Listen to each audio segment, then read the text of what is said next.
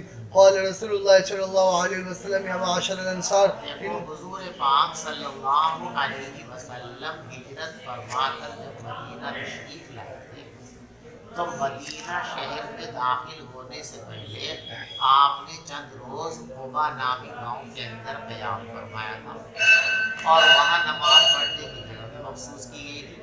یہی سب سے پہلی اسلامی مسجد ہے۔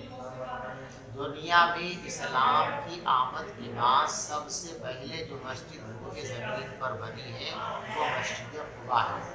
مسجد نبوی بھی اس کے بعد میں بنی، تو یہ مسجد بڑی مبارک مسجد ہے۔ اسی لیے حضور پاک صلی اللہ علیہ وسلم ہر ہفتے مدینہ منورہ سے چل کر قباء نامی گاؤں کے اندر تشریف لاتے تھے اور 2 رکعت نماز نفل پڑھا کرتے تھے۔ یہ اس مسجد کی منافقین نے ایک سازش کے تحت اپنا ایک اڈا قائم کرنا چاہا۔ اب اڈے کو اگر اڈے کے نام پر قائم کریں گے تو دھلائی ہوگی۔ بہانہ بنایا کہ حضرت ایک مسجد ہے ذرا ہمارے گھروں سے فاصلے پہ پڑتی ہے تو ایک مسجد ہم اور بنانا چاہتے ہیں، آپ اس مسجد کی بنیاد رکھ دیں۔ سوچ یہ رہے تھے کہ جو مسلمانوں کی مسجد ہے وہاں بیٹھ کے سازشیں کریں گے، مشورے کریں گے تو وہاں جب اپنے مخلص مسلمان بھی ہوں گے راز فاش ہو جائے گا۔ علیحدہ سے ایک مسجد ہوگی تو یہاں ہم ہوا کریں گے، اپنی راز کی باتیں اسلام کے خلاف جو نشاندوانیاں ہیں وہ سازشیں کر لیا کریں گے۔ پیغمبر علیہ السلام ان کی دعوت پر وہاں جانے کے لیے تیار ہو گئے۔ آپ اللہ نے وحی کے ذریعے منع کروا دیا۔ والذین اتخذوا مسجدا ضرارا وکفرا وتفریقا بین المؤمنین وارصادا لمن حارب اللہ ورسولہ، یہ لوگ مسجد بنا رہے ہیں فساد کے لیے، مسلمانوں کو نقصان پہنچانے کے لیے، اختلاف اور انتشار پھیلانے کے لیے۔ یہ ان کی مسجد حقیقت میں مسجد نہیں ہے تو ظلم و ستم کاٹتا۔ لا تقم فیہ ابدا، تم ہرگز اس مسجد میں مت جانا۔ لمسجد اسست علی التقوی من اول یوم احق ان تقوم فیہ، وہ مسجد جس کی بنیاد روز اول تقوی پر رکھی گئی ہے وہی مسجد اس لائق ہے کہ آپ اس مسجد میں جا کر کے بیٹھیں اور عبادت کریں۔ کیوں جی؟ فیہ رجال، اس مسجد کے اندر ایسے لوگ آ کر نماز پڑھتے ہیں یحبون ان یتطہروا، جو خوب پاکی حاصل کرنے کو پسند کرتے ہیں۔ جب اہل قباء کی تعریف میں اللہ نے یہ کہا کہ یہ پاکی حاصل کرنے میں اوروں کے مقابلے میں زیادہ مبالغے سے کام لیتے ہیں، تو پیغمبر علیہ السلام نے ان کو بلا کر پوچھا کہ بھئی کیا ایسا خاص عمل کرتے ہو؟ تو انہوں نے بتایا کہ حضرت ہم صرف ڈھیلے پر اکتفا نہیں کرتے۔ عرب میں چونکہ پانی کی قلت تھی تو عام طور پر مسلمان ڈھیلے سے استنجا کر لیا کرتے تھے، پانی سے استنجا نہیں کرتے تھے پیشاب کرنے کے بعد پانی کی قلت کی وجہ سے۔ اور یہ حضرات قلت ماء کے باوجود اس کا اہتمام کرتے تھے کہ پہلے ڈھیلے سے پیشاب کو سکھاتے تھے اور خشک کرتے تھے، اس کے بعد پانی سے دھو لیا کرتے تھے اطمینان کے لیے۔ تو یہ عمل یعنی دونوں کو جمع کرنا، یہ عمل اللہ کو پسند آیا اور یہ باقی کے اندر مبالغہ قرآن نے اس کی تعریف کی، اسی کو یہاں بیان فرما رہے ہیں۔ 8 بج گیا۔ جب یہ آیت نازل ہوئی فیہ رجال یحبون، اس مسجد قباء کے اندر ایسے لوگ ہیں جو خوب پاکی حاصل کرنے کو پسند کرتے ہیں اور اللہ پاکی حاصل کرنے والوں سے محبت کرتا ہے، تو پیغمبر علیہ السلام نے فرمایا اے انصار کی جماعت، اللہ نے تمہاری تعریف کی ہے پاکی کے سلسلے میں، فما طہورکم، تو تمہاری پاکی کا طریقہ کیا ہے؟ تو انہوں نے کہا نتوضأ للصلاۃ، ہم نماز کے لیے وضو بھی کرتے ہیں، وَنَغْتَسِلُ مِنَ الْجَنَابَةِ، اور جنابت لاحق ہو جاتی ہے تو غسل کرتے ہیں، وَنَسْتَنْجِي بِالْمَاءِ، اور ہم پانی سے استنجا کرتے ہیں، خالی ڈھیلے پر اکتفا نہیں کرتے ہیں۔ قَالَ هُوَ ذَاكَ، بس یہی چیز ہے جس کی اللہ نے تعریف کی ہے، فَعَلَيْكُمُوهُ، بس تم اسے تھامے رکھنا۔ یہ جو تمہاری عادت ہے اللہ کو بہت پسند ہے، اس عادت کو چھوڑنا مت، ہمیشہ ایسے ہی کرنا۔